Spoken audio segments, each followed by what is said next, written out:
All right, enough Arsenal. How about some quick hits instead? Let's go, Gab. Manchester United fall to Crystal Palace and have now lost 5 of their last 6 league home games. Jules, Ruben Amorim, says he saw some good things. Do you agree? And is Kobe Mainu at center forward one of them? Which question do you want me to destroy him with first? Do you agree on the good things or the Kobe Mainu one? Your choice. There were some good things. In the first half, they weren't terrible. They created chances. In the first 15 minutes. I mean, there's zero shot on target in that first half. So it can't have been that great. Shots on goal. Yeah. They had 10 shots. They had 6 corners. Start was decent, yeah. I just didn't see enough again. I didn't see enough. It took him 7 home games in the league to lose 5. We don't need to go into the other previous managers, but this is by far the worst.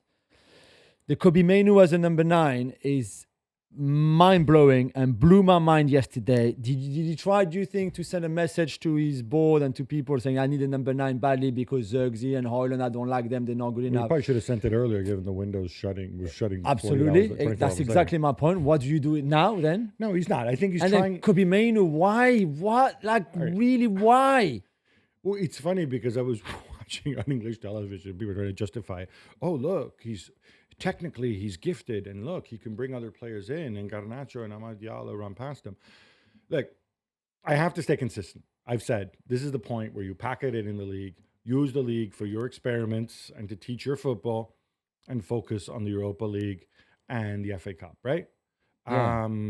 I guess he's listening to us, and this is what he's doing. Really? So, I mean, just to finish on that, because I could not disagree more. They played in Europa League on Thursday night. They would have come back in the night between Thursday and Friday. Friday, you don't train. Saturday, you don't train because you're the day before the game. So they would have played in this formation now with Kobe Mainu as a number 9 without having worked on it at all. Before Premier League match, against a team that was actually in decent form too. Why would you do this? Because he doesn't have time to work. So rather than but you don't do anything then. Just play Højlund and Zirkzee. Højlund be booed at home again for the 10 millionth time. But they were bad, Gab. This is a bad defeat. It's another home defeat. This is terrible. Hey, Ruben, I'm trying. I'm sorry. No, but Ruben, there's no justification for what you did. This is ridiculous. This is now you're shooting yourself in the foot. And I've had enough of it already, man. You've been there 2 minutes and you do silly things like this. This was stupid from Amorim. This was really silly. It made no sense whatsoever, and he got punished for it, and he deserved it. Aston Villa fall at Wolves 2-0. But Gab, the big story is the signing of Marcus Rashford on loan for Aston Villa. Yeah, big story in the Rashford household. Anyway, look, it's nice if he gets to play again. I think he and John Duran are completely different players. He's not going to be an alternative there. Marco Asensio supposedly on loan with no option to buy. Well, what about those funny French loan rules? How did they get around that? I don't know. It's finished. Well, they found somebody else to send on loan. No, but Endo is gone. I don't. I believe you. Yeah. No. So, but it's a problem for Chelsea, by the way. Chelsea in a similar position to loan out Chilwell, for example, or Chukwuemeka. Well, we'll see if they get around to it when the window closes. I don't think Rashford moves the needle. I'm glad that he's playing, but I wouldn't expect him to make any serious contribution to Villa for. You don't think he can recover his form there? Not for the first 4 to 6 weeks. No, it's just been too long without playing. Yeah, and it's a complicated system of playing. I agree with you. Mohamed Salah strikes twice as Liverpool beat Bournemouth, who hadn't lost since November. Yeah. Arne Slot says they were, quote, a bit lucky. I have to agree with the great Dutch bald manager. Yeah, sure. I mean, I haven't lost since November in the league, obviously, because they lost since in other competitions. But so what other competitions? What, like the FA Cup, some nonsense? Like the Champions League, you know that competition where Bournemouth. Oh, you mean Bournemouth? Sorry, yes, I thought you Bournemouth meant Liverpool. Lost since November. Yeah, Bournemouth. You're up the Bournemouth cherries. Probably. Yeah, you're right. Sorry, my bad, Gabby. My bad. Yeah, you're right. Absolutely. LFG. And I'm with you and Arne Slot. Yeah, they were a bit lucky. I mean, I guess the turning point is the Justin Kluivert chance, and I feel for him because he was in such great form.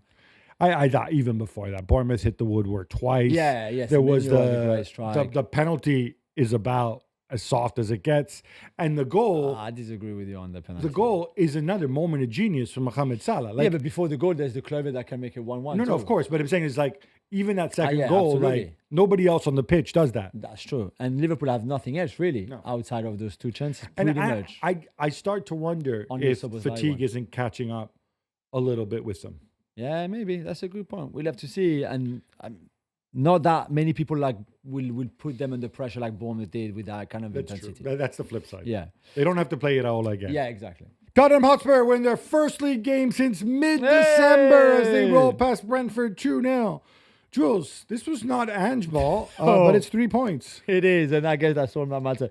And they didn't concede, which they have been conceding at least a goal in every game for the last 10 years or so. So yeah, they were not the best team in this game. I think Brentford played some really good football at times, should have scored, had many chances to do so, and one corner from Son somehow makes it in. And then the the goalkeeper who's standing in for Flecken. For Flecken, who's injured. Okay, you always know. So in for those watching in England, there's a program called Match of the Day where the commentators, they like to foreshadow things. They do their commentary so it sounds as live. Yeah.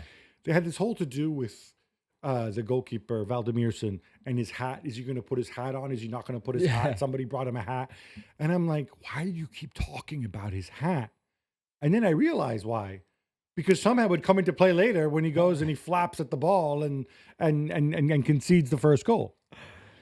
But it was good to win, especially before Thursday night big game, of course, the second leg semi-final of the League Cup away at Liverpool. So a bit of positivity, I guess, for Ange and Spurs before that massive game in their season, certainly.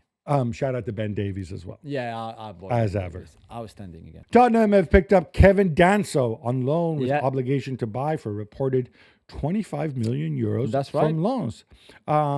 Good business for our friend Joseph, huh? Very good from Joseph Julien again. Does he move the needle? And why are you signing this guy just as Mickey van der Veen comes back and presumably Romero soon too? And I guess Dragusin is hurt now again. Yeah, Dragusin is hurt. They also want Disasi, which I believe he wanted to go to Villa, but now Villa out of it. So Disasi, why would you want 5 centre-backs like that? Van der Ven, Romero, Disasi, Danso, and Dragusin. It's Ange Ball 2.0. 1.0, let's play with 1 million attacking players.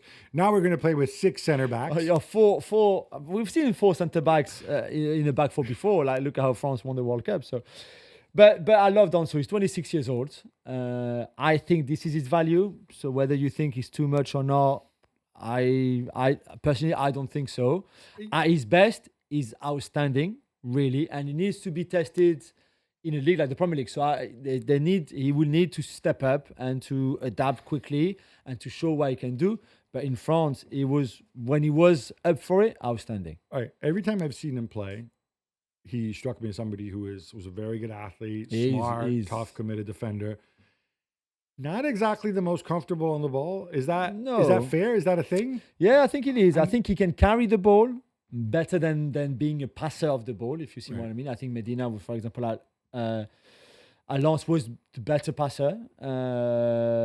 But that's probably not if you play with a Van der Ven or if he plays with Romero, it might not be the prime passer anyway from the two.